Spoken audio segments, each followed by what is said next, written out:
Unknown5 says, hey, Julian, what is the best platform for agent workflows, NA10 or SIM? I would recommend NA10, honestly. But I don't know that many people that actively use like NA10 compared to like an automation like this. And I tell you why. I think it's because like NA10 is amazing for building complex, cool looking stuff.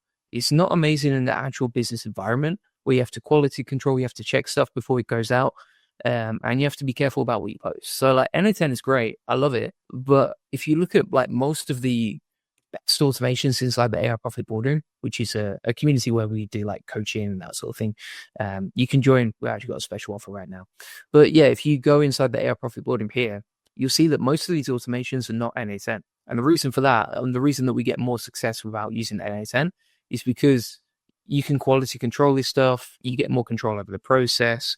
Is semi-automated, but it's 10 times more powerful, right? So for example, like if I use NA10 to post straight to Twitter, he could potentially get that account blocked, right? Quite easily. Whereas if I use the processes that I show inside the AI Profit Boardroom or that I'm showing you today, the accounts stay clean, right? They don't get banned and that sort of thing.